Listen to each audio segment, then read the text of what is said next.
संबंध में दो तीन बातें समझ लें और फिर हम ध्यान का प्रयोग करें। पहली बात तो ये समझ लेनी जरूरी है कि ध्यान का श्वास से बहुत गहरा संबंध है। साधारणतः देखा होगा, क्रोध में श्वास एक प्रकार से चलती है, शांति में दूसरे प्रकार से चलती है। काम वासना मन को पकड़ ले तो श्वास की गति तत्काल बदल जाती है, और कभी अगर श्वास बहुत शांत, धीरी, गहरी चलती हो तो मन बहुत अद्भुत प्रकार के आनंद को अनुभव करता है। मन की सारी दशाएं श्वास से गहरे में संबंधित हैं। इसलिए पहले 10 मिनट के लिए श्वास पर थोड़ा सा प्रयोग करेंगे। श्वास इन 10 मिनटों में गहरी लेनी है, जितनी आप ले सकें, बिना दबाव और जोर के, कोई परेशानी और तकलीफ ना हो, और उतनी ही गहरी वापस छोड़नी है। हमारे फेफड़ों में अगर बहुत कार्बन डाइऑक्साइड भरा हो तो चित्त का शांत होना कठिन हो जाता है।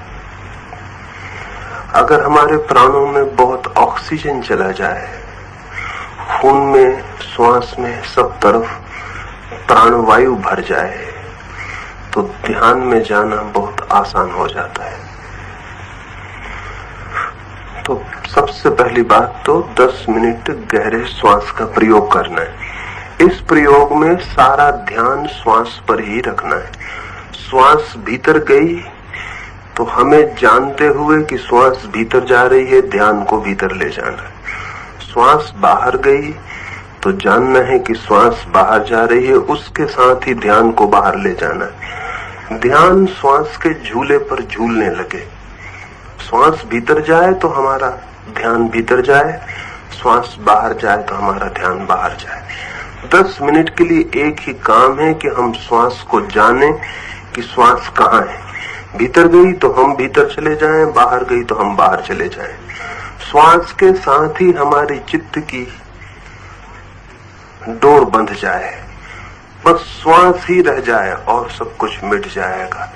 10 मिनट गहरी श्वास लेनी है और श्वास के साथ ही बाहर भीतर जाना है।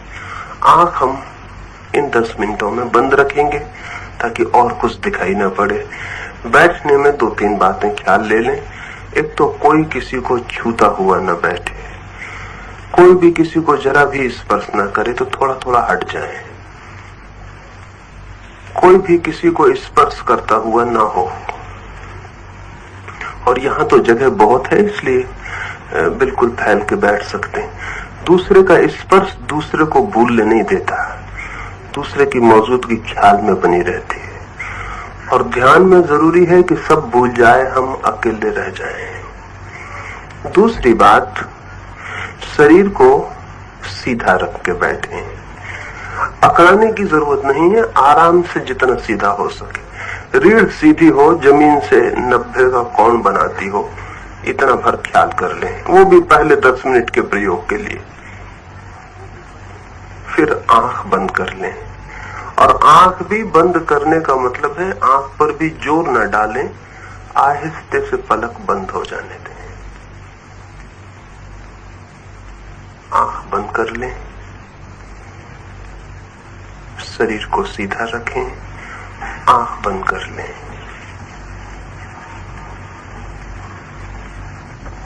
फिर ले जाएं, फिर छोड़ दें। रोकना नहीं है, ले जाना है, छोड़ देना है। और पूरे 10 मिनट के बाद मैं कहूंगा तब आप आंख खोलेंगे। तब तक श्वास पर ही ध्यान रखना है। श्वास भीतर गई तो हम जानते हुए भीतर जाएं, श्वास बाहर गई तो हम जानते हुए बाहर जाएं। ध्यान का मतलब यह है कि श्वास की जो गति है भीतर और बाहर, वो हमसे चूक ना पाए। हम उसके साथ ही बाहर भीतर डोलते रहें। शुरू करें। आंख बंद कर लें, गहरी श्वास लें। बस श्वास ही रह जाएगी 10 मिनट के लिए और सब बंद हो जाएगा। गहरी श्वास भीतर ले जाएं, पूरे फेफड़े भर लें, फिर बाहर निकालें, भीतर ले जाएं, बाहर निकालें। 10 मिनट में मन बहुत शुद्ध और शांत हो जाएगा। फिर हम दूसरा ध्यान का प्रयोग करेंगे। 10 मिनट के लिए ये प्राथमिक काम करें। अब मैं चुप हो जाता हूँ। 10 मिनट बाद आपको सूचना करूंगा। तब तक आंख नहीं खोलनी है, श्वास गहरी लेनी है और ध्यान श्वास पर रखना है।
दूसरा प्रयोग हम अलग अलग समझा रहा हूं आपको ताकि ख्याल में आ जाए।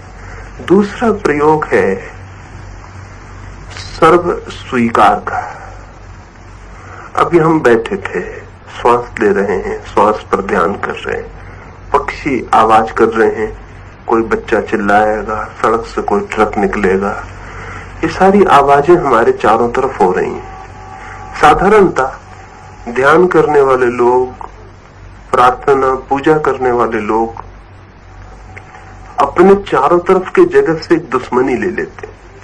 अगर घर में एक आदमी ध्यान करने लगे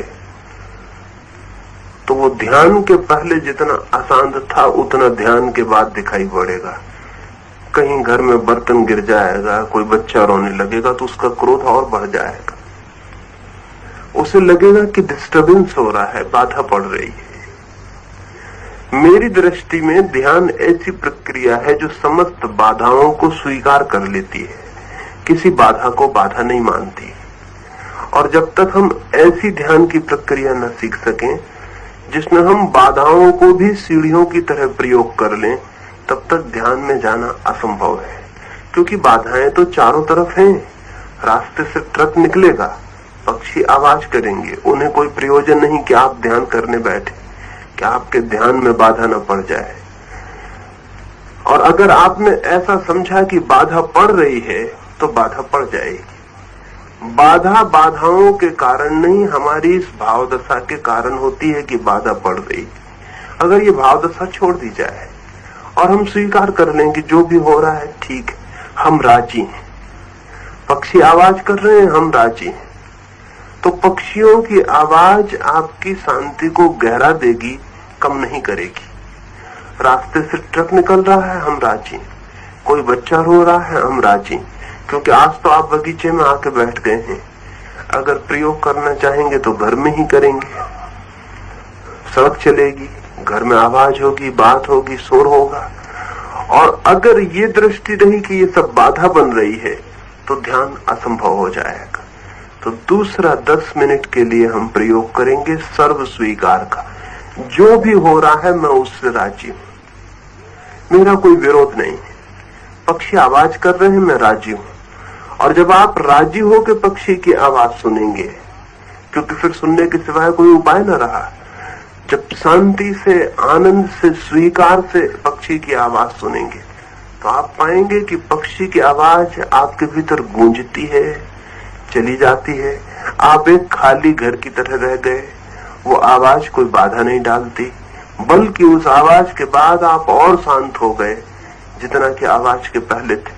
जैसा कि कभी रात रास्ते पे चलते हो, अंधेरी रात हो और कार निकल जाए तो कार के प्रकाश के गुजर जाने के बाद रास्ता और अंधेरा मालूम पड़ने लगता। ठीक ऐसे ही आवाज गुजरेगी, अगर हमने उसका विरोध न किया तो और घनी शांति पीछे से लौट आती। तो 10 मिनट हम सर्व स्वीकार का प्रयोग करेंगे, क्योंकि बिना सर्व स्वीकार के प्रयोग के ध्यान में जाना असंभव है। न तो आप हिमालय पर भाग कर जा सकते हैं, और वहां भी भाग के चले जाएं तो वहां भी कुछ न कुछ हो रहा है। आदमी न बोलेंगे, पक्षी बोलेंगे, सड़क पर कोई न गुजरेगा तो वृक्षों में हवाएं बहेंगी और आवाज होगी। सारे जगत में जीवन है, जीवन की आवाज है, उससे भागा नहीं जा सकता, उसे स्वीकार कर लेना पड़े। और फिर जब सभी तरफ परमात्मा है तो सभी आवाजें उसकी हैं, विरोध उचित भी नहीं है। एक पक्षी भी चिल्ला रहा है तो वो भी परमात्मा ही चिल्ला रहा है। और अगर वृक्ष में हवाएं आती हैं, सूखे पत्ते उड़ते हैं, वे भी परमात्मा के हैं, सब परमात्मा का है। और जब इस सबके साथ हमें एक हो जाना है तो विरोध करके हम एक ना हो पाए। अविरोध, नॉन रेसिस्टेंस दूसरा सूत्र है। तो हम 10 मिनट के लिए फिर बैठें, गहरी श्वास लेंगे, श्वास पर ध्यान रखेंगे और साथ ही दूसरा प्रयोग करेंगे कि जो भी हो रहा है उससे मैं राजी हूं, मैं स्वीकार करता हूं, मेरा कोई विरोध नहीं। और जैसे ही ये भाव भीतर घना होगा कि मैं राजी हूं, मैं स्वीकार करता हूं, वैसे ही मन गहरी शांति में उतरने लगेगा। पुनः आंख बंद कर लें।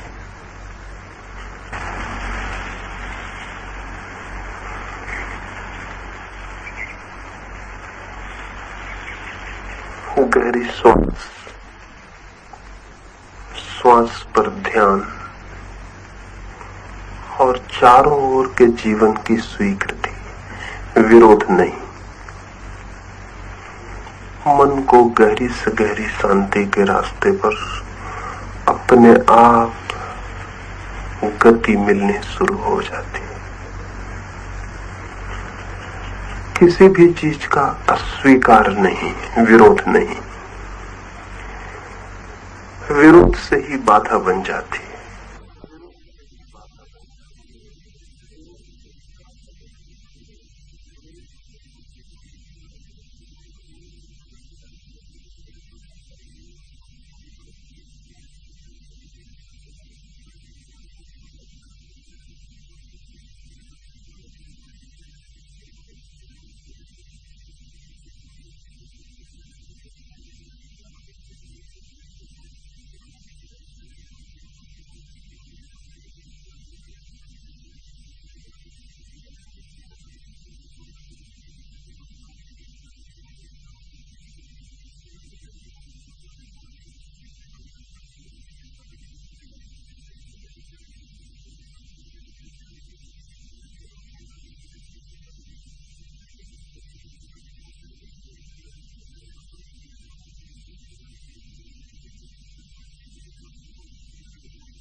तीसरी बात,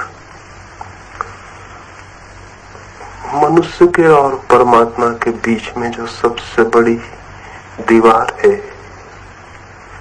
वो दीवार परमात्मा की तरफ से नहीं, मनुष्य के ही तरफ से। और वो दीवार है मनुष्य का ये ख्याल, मैं हूं। ये ख्याल जितना मजबूत है, ये अहंकार, ये ईगो की मैं हूं जितना मजबूत है, उतनी ही बड़ी दीवार हमारे और उसके बीच खड़ी हो जाती। ध्यान की पूरी गहराई में मैं का मिट जाना जरूरी है, अन्यथा दीवार नहीं गिरेगी और उससे मिलना भी नहीं हो सकेगा। तो तीसरा सूत्र मैं को विसर्जन कर देने का है। तीसरे सूत्र में पहले दोनों सूत्रों का प्रयोग जारी रहेगा और तीसरा सूत्र भी जुड़ जाएगा। श्वास हम गहरी लेंगे, सर्व स्वीकार का भाव रखेंगे कि जो भी हो रहा है उससे मैं राजी हूं। कहीं कोई मन में विरोध लेने की जरूरत नहीं है। धूप तेज है तो तेज है और मैं राजी हूं जो भी हो रहा है। और ध्यान श्वास पर ही जारी रहेगा। और तीसरी बात उसमें जोड़ देनी है, उसमें ये भाव जोड़ देना है कि मैं नहीं हूं, मैं मिट गया हूं। जैसे बूंद पानी में गिर जाए सागर में और खो जाए, ऐसा ही मैं खो गया हूं। जैसे जैसे ये भाव गहरा होगा कि मैं खो गया, मैं मिट गया, मैं समाप्त हो गया, वैसे वैसे ही वो है, इसका भाव अपने आप प्रकट होने लगेगा। यहाँ मैं मिटूंगा, वहां उसका होना शुरू हो जाएगा। इस तरफ मैं मिटूंगा, उस तरफ वो होना शुरू हो जाएगा। बूंद गिरती है सागर में, इधर बूंद मिटी नहीं कि उधर सागर हुआ नहीं, बूंद मिटी और सागर हुई। मनुष्य मिट जाए तो परमात्मा इसी क्षण है, और मिटने के लिए हिम्मत नहीं हमारी। अपने को संभाल के रखते हैं कि कहीं खो न जाए, कहीं मिट न जाए। शायद जरूरी भी है जिंदगी में, लेकिन घड़ी भर को 24 घंटे में अगर मिट जाए तो पता चलेगा कि 23 घंटे होके जो नहीं मिला वो 1 घंटे ना होके मिल गया। 23 घंटे जो कोशिश कर करके सुख न मिला, शांति न मिली, वो 1 घंटा मिट गया और सब पा लिया। तीसरा प्रयोग 10 मिनट के लिए, और फिर इन तीनों प्रयोगों को साथ सुबह जब सो के उठे तब 1 आधा घंटे के लिए करें, और रात जब सोने लगे बिस्तर पर तो बिस्तर पर ही लेट के करें और करते करते ही सो जाएं। अगर 1 घंटा 24 घंटे में से इस बात के लिए दिया जा सके तो 2-3 महीने के भीतर ही आप पाएंगे आपके भीतर से कोई नए आदमी का जन्म शुरू हो गया, कुछ नया ही होना शुरू हो गया जिसका हमें पता भी नहीं था। लेकिन हम इतने कमजोर लोग हैं कि 2-3 महीने भी घंटा भर परमात्मा को देना संभव नहीं हो पाता। 1-2 दिन करेंगे और सोचेंगे पता नहीं कुछ होगा कि नहीं होगा। 3 महीने एक बात ख्याल रख लें कि कुछ ना भी होगा तो कुछ खो नहीं जाएगा। आदमी कुआं खोदता है तो पहले तो कंकड़ पत्थर ही हाथ लगते हैं। सोचे कि कंकड़ पत्थर ही हैं, छोड़ो दूसरी जगह खोदें। वहां भी खोदता है, वहां भी कंकड़ पत्थर ही हाथ लगते हैं। पहले तो 10-20 फीट 50 फीट कंकड़ पत्थर ही खोदना पड़ते हैं, तब कहीं जल स्रोत आते हैं। यहाँ जब हम मन की खुदाई पर उतरते हैं, और ध्यान यानी मन की खुदाई, मन का कुआं बनाना, तो भी कंकड़ पत्थर ही हाथ आते हैं पहले। लेकिन अगर कोई लगा ही रहे तो जल स्रोत भी आ जाता है। और ज्यादा देर नहीं है प्रतीक्षा करने की, लेकिन हमारी थोड़ी प्रतीक्षा करने की भी क्षमता नहीं रह गई है। तो तीसरे प्रयोग को करें। तीसरा प्रयोग है मैं नहीं हूं, इस भाव में डूब जाना है। फिर से पुनः आंख बंद कर लें,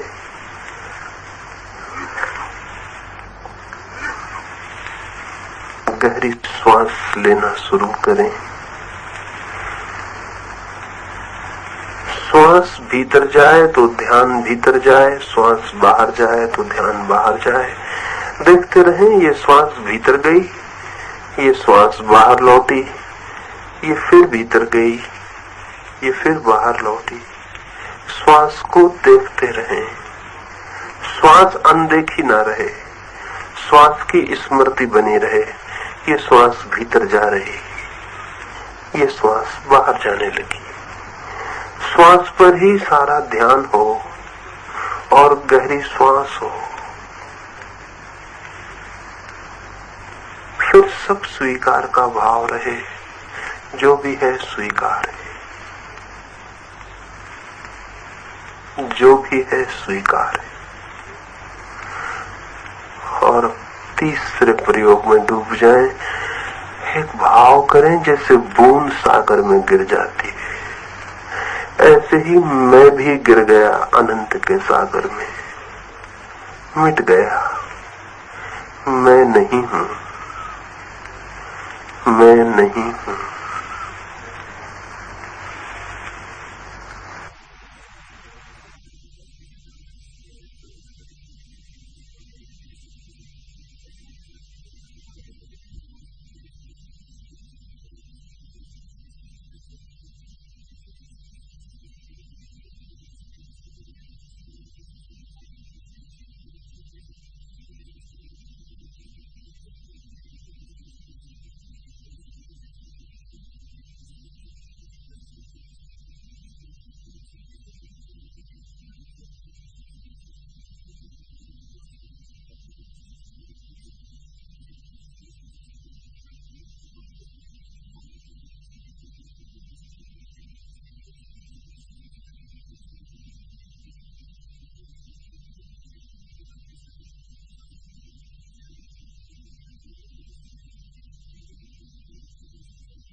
1 मिनट से ज्यादा क्रोध, चिंता या अशांति टिकनी असंभव हो जाएगी।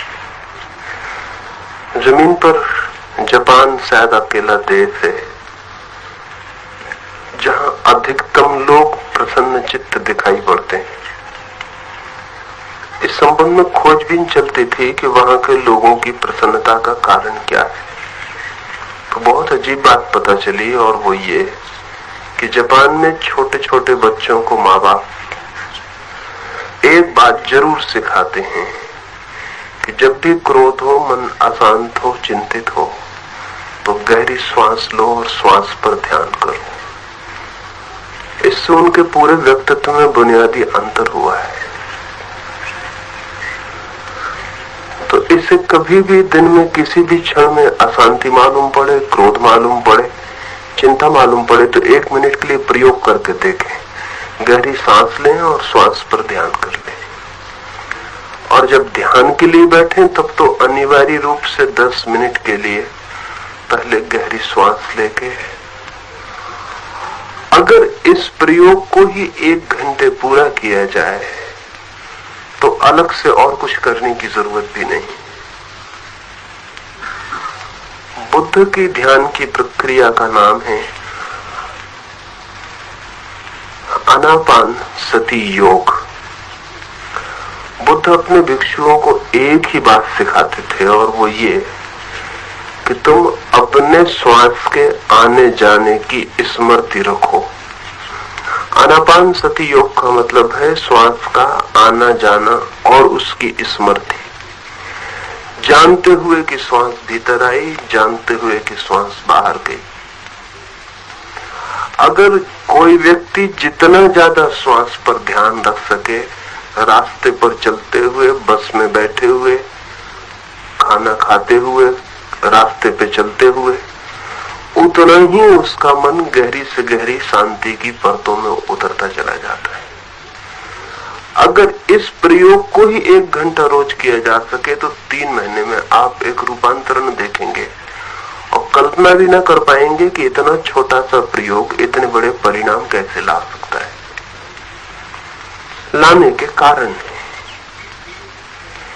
जैसे ही हम गहरी श्वास लेते हैं और श्वास पर ध्यान करते हैं तो श्वास हमारी आत्मा और शरीर को जोड़ने वाला सेतु है, ब्रिज है। उसी के द्वारा आत्मा और शरीर जुड़े हुए हैं। जब हम गहरी श्वास लेते हैं तो शरीर और आत्मा के बीच का फासला बड़ा हो जाता है, और जब हम श्वास पर ध्यान करते हैं तो शरीर धीरे धीरे बाहर अलग पड़ा रह जाता है, आत्मा अलग हो जाती है और ध्यान बीच के अंतराल पर हो जाता है। ये अगर 1 घंटा रोज 3 महीने तक सिर्फ इतना ही प्रयोग कर सकें तो आपका शरीर आपसे अलग है, इसकी स्पष्ट प्रतीति हो जाएगी। ये किसी शास्त्र में पढ़ने जाने नहीं पड़ेगा। न केवल ये, बल्कि जितने लोग हम यहाँ बैठे हैं, अगर इतने लोग इस प्रयोग को कर सकें तो कम से कम 30% लोगों को तो किसी न किसी दिन ये भी अनुभव हो सकता है कि शरीर अलग पड़ा है, मैं अलग खड़ा हूं और अपने ही पड़े हुए शरीर को देख रहा हूं। शरीर के बाहर होने का अनुभव भी हो सकता है, और एक बार भी ये अनुभव हो जाए तो मृत्यु समाप्त हो गई, क्योंकि तब हम जानते हैं कि शरीर ही मरेगा, मेरे मरने का अब कोई कारण नहीं। और जिस व्यक्ति के जीवन से मृत्यु का भय चला जाए, उस व्यक्ति के जीवन से सभी भय चले जाते हैं, क्योंकि मूल भय मृत्यु है। और जिस व्यक्ति को ऐसा दिखाई पड़ जाए कि मैं शरीर से अलग हूं, उसके जीवन में वो द्वार खुल जाता है जो प्रभु का द्वार है। लेकिन ऐसे 10 मिनट शुरू में इसे करें। आने वाले 3 दिनों प्रयोग को हम समझेंगे। ये सुबह की बैठक इसीलिए है कि प्रयोग आपके पूरी तरह ख्याल में आ जाए। रात सोते समय इसे करें। आज भी सोते सोते बिस्तर पर ही लेट जाएं, करते करते सो जाएं। अगर करते करते ही सो जाएं तो बहुत कीमती परिणाम होंगे, क्योंकि रात सोते समय जो हमारी आखिरी मन की दशा होती है वो फिर पूरी नींद में उसकी प्रतिध्वनि होती रहती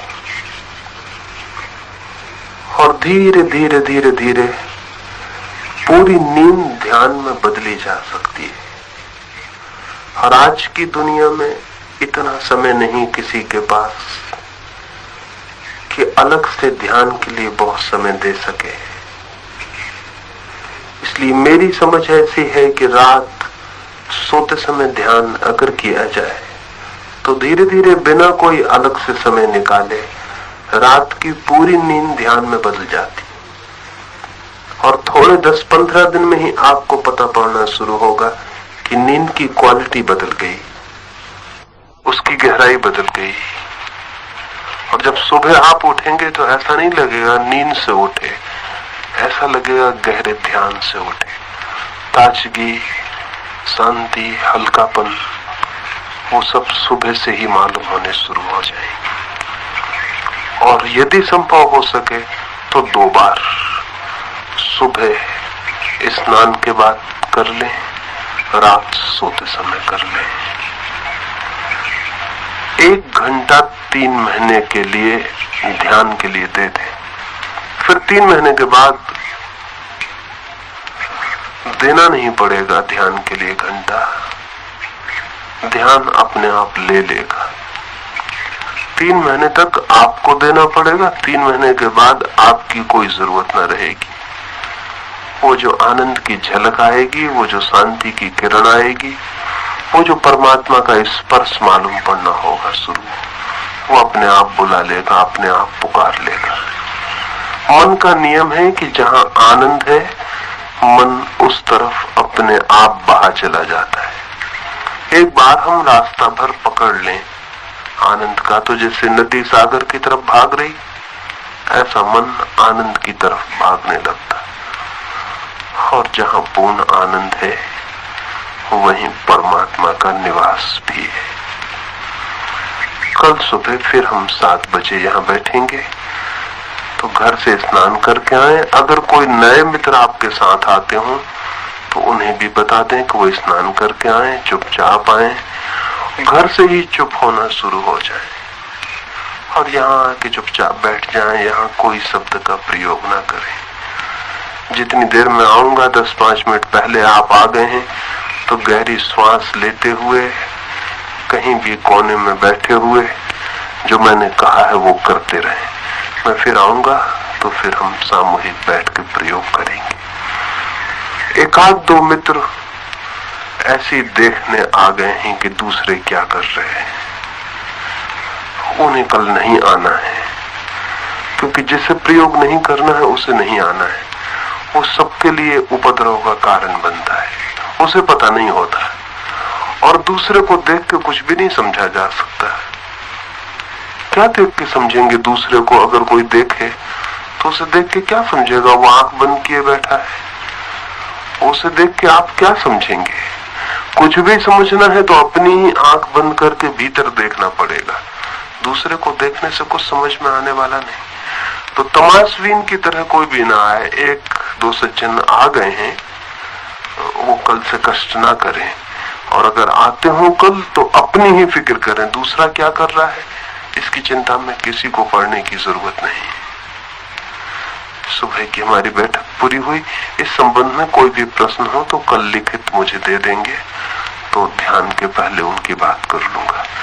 और अगर किसी को व्यक्तिगत कुछ इस संबंध में पूछना हो तो दोपहर को 3 से 4 कोई भी आके पूछ ले सकता है। सुबह की हमारी बैठक पूरी हुई। बातचीत हम नहीं करेंगे, चुपचाप यहाँ से विदा हो जाए।